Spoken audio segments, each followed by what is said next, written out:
وسیلہ بنانا، اس سے کیا مراد ہے؟ یعنی اللہ تعالیٰ سے دعا کے لیے وسیلہ بنانا جائز ہے۔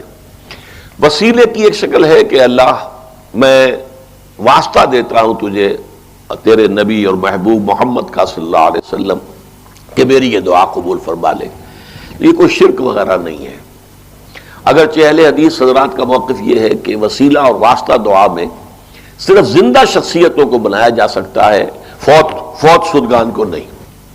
اس کے لیے بڑی دلیل ہے ان کے پاس، اس لیے کہ جب قحط پڑا تھا حضرت عمر رضی اللہ تعالیٰ عنہ کے زمانے میں، تو انہوں نے یہ الفاظ کہے تھے کہ اللہ جب تک نبی زندہ تھے حضور صلی اللہ علیہ وسلم، ہم اللہ اس کی وسعت سے تجھ سے دعا کرتے تھے۔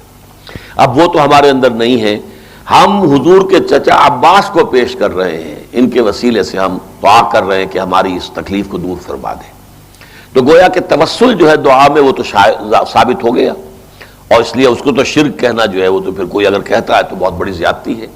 یہ البتہ کہا جا سکتا ہے کہ کسی کو وہ اچھا نہ لگے، یعنی جیسے میں نے نظر کے بارے میں کہا تھا کہ میری طبیعت اسے قبول نہیں کرتی، اللہ کے ساتھ اس طرح کی سودے بازی کیا کرنی ہے، جو نیکی آپ کر سکتے ہو آپ کیجئے، اللہ سے جو مانگنا ہے مانگیے۔